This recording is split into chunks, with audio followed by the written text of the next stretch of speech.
आज राष्ट्रवादी काँग्रेस पक्षाच्या राष्ट्रीय अध्यक्षा आमच्या नेत्या तसेच राज्याच्या सन्माननीय उपमुख्यमंत्री आदरणीय सुनेत्रा वहिनींकडे माझ्याकडे असलेल्या राज्य महिला आयोगाच्या अध्यक्षपदाचा राजीनामा सुपूर्द केला।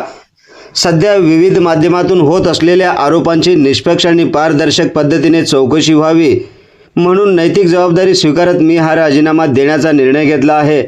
याबाबत योग्य तो निर्णय आदरणीय सुनेत्रा वहिनी घेतील। या प्रकरणाबाबत लवकरच मी सविस्तर भूमिका मांडेल। राज्य महिला आयोगाच्या अध्यक्षा रुपाली चाकणकर यांचा तडकाफडकी राजीनामा। भोंदूबाबा अशोक खरात प्रकरण भोवले मुख्यमंत्री आणि उपमुख्यमंत्र्यांच्या आदेशानंतर मोठा निर्णय। महाराष्ट्राच्या उपमुख्यमंत्री सुनेत्रा पवारांनी स्वीकारला राजीनामा। चौकशी होणार निष्पक्ष आणि पारदर्शक। आरोपांच्या पार्श्वभूमीवर चाकणकरांचे मोठे पाऊल, काय आहे नेमके प्रकरण? सविस्तर बातमी पहा फक्त NGTV मराठी न्यूज चॅनलवर।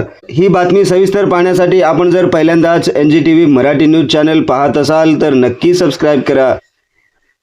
नमस्कार, मी बंदगी NGTV मराठी न्यूज चॅनलमध्ये तुम्हा सगळ्यांचं सहर्ष स्वागत करतोय। तुम्ही पाहत आहात NGTV मराठी न्यूज। राज्यातील राजकारणातून या क्षणाची सर्वात मोठी बातमी समोर येत आहे। राज्य महिला आयोगाच्या अध्यक्षा रुपाली चाकणकर यांनी आपल्या पदाचा राजीनामा दिला। नाशिकमधील भोंदूबाबा कॅप्टन अशोक खरात यांच्याशी असलेल्या निकटच्या संबंधाच्या आरोपांमुळे रुपाली चाकणकर यांना आपले पद गमवावे लागले आहे। महाराष्ट्र राज्याचे मुख्यमंत्री देवेंद्र फडणवीस आणि उपमुख्यमंत्री सुनेत्रा पवार यांच्या कडक भूमिकेनंतर शुक्रवारी रात्री उशिरा ही मोठी घडामोड घडली आहे। नेमकं काय घडलं वर्षा आणि देवगिरी बंगल्यावर पाहूयात आमचा खास रिपोर्ट NGTV मराठी न्यूजवर। महाराष्ट्राच्या राजकारणात शुक्रवारी रात्री मोठ्या हालचाली पाहायला मिळाल्या। राज्य महिला आयोगाच्या अध्यक्षा ज्यांना राज्यमंत्र्याचा दर्जा होता त्या रुपाली चाकणकर यांना अखेर पाय उतार व्हावे लागले आहे। नाशिकच्या भोंदूबाबा प्रकरणाने सरकारची प्रतिमा मलिन होत असल्याची दखल घेत खुद मुख्यमंत्री देवेंद्र फडणवीस यांनी चाकणकर यांना वर्षा बंगल्यावर पाचारण केले। अधिकृत सूत्रांकडून मिळालेल्या माहितीनुसार मुख्यमंत्र्यांनी या प्रकरणावर तीव्र नाराजी व्यक्त करत चाकणकर यांना तात्काळ राजीनामा देण्याचे आदेश दिले। त्यानंतर रात्री 9च्या सुमारास चाकणकर उपमुख्यमंत्री सुनेत्रा पवार यांच्या देवगिरी निवासस्थानी पोहोचल्या। तिथे त्यांनी स्पष्ट शब्दात राजीनामा देण्यास सांगितले आहे।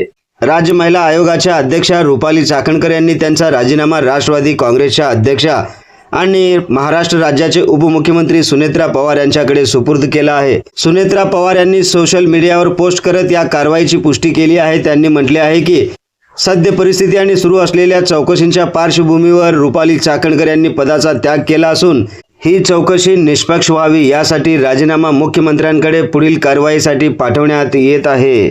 आपल्या पदाचा राजीनामा दिल्यानंतर रुपाली चाकणकर यांनी आपली बाजू मांडली आहे। त्यांनी म्हटले आहे की सध्याचे आरोप होत आहेत त्यांची पारदर्शक चौकशी व्हावी यासाठी त्यांनी नैतिक जबाबदारी स्वीकारून हा मोठा निर्णय घेतला आहे। मात्र राजीनामा पत्रात त्यांनी वैयक्तिक कारणास्तव पद सोडत असल्याचे देखील नमूद केले आहे। नाशिक येथील भोंदूबाबा अशोक खरात यांच्याशी असलेल्या संबंधावर स्पष्टीकरण देताना त्या म्हणाल्या, खरातांच्या ट्रस्टवरील माझा कार्यभार 8 ऑगस्ट 2025 रोजी संपला आहे। माझ्या कुटुंबाने त्यांना गुरु मानले होते, पण त्यांच्या वैयक्तिक आयुष्यातील धक्कादायक गोष्टी समोर आल्यावर मला स्वतः मोठा धक्का बसला आहे। महिलांच्या हक्कासाठी लढणाऱ्या आयोगाच्या अध्यक्षांवरच अशा प्रकारचे आरोप होणे ही खूप मोठी गंभीर बाब मानली जात आहे। महाराष्ट्राचे उपमुख्यमंत्री सुनेत्रा पवार यांनी या प्रकरणात घेतलेली ही पहिली ॲक्शन आगामी काळात काय वळण घेते हे पाहणे महत्त्वाचे ठरेल। विरोधकांनी या प्रकरणावर सरकारला घेरण्याची तयारी केली असतानाच सरकारने राजीनामा घेऊन ही आग विझवण्याचा प्रयत्न केला। मात्र या चौकशीतून नेमके काय निष्पन्न होते याकडे संपूर्ण महाराष्ट्राचे लक्ष लागून राहिले आहे। अशाच प्रकारच्या रोखठोक बातम्या पाहण्यासाठी पाहत रहा NGTV Marathi news. NGTV Marathi news चॅनलच्या सर्व सोशल मीडिया हँडल्सना आत्ताच लाईक करा, शेअर करा, कमेंट करा, सबस्क्राईब करा। सगळ्यात महत्त्वाचं म्हणजे बेल आयकॉन बटन दाबायला विसरू नका, जेणेकरून आपल्या भागातील देश विदेशातील सर्व ताज्या घडामोडी सगळ्यात आधी आपल्यापर्यंत पोहोचवल्या जातील। रुपाली चाकणकर यांच्या राजीनाम्यानंतर त्यांच्यावर लागलेल्या आरोपांची निष्पक्ष चौकशी होईल काय? तुम्हाला काय वाटते ते कमेंटद्वारे सांगायला विसरू नका। ब्युरो चीफ निजामशहा शेख सोबत बंदगी, NGTV मराठी न्यूज, सोलापूर।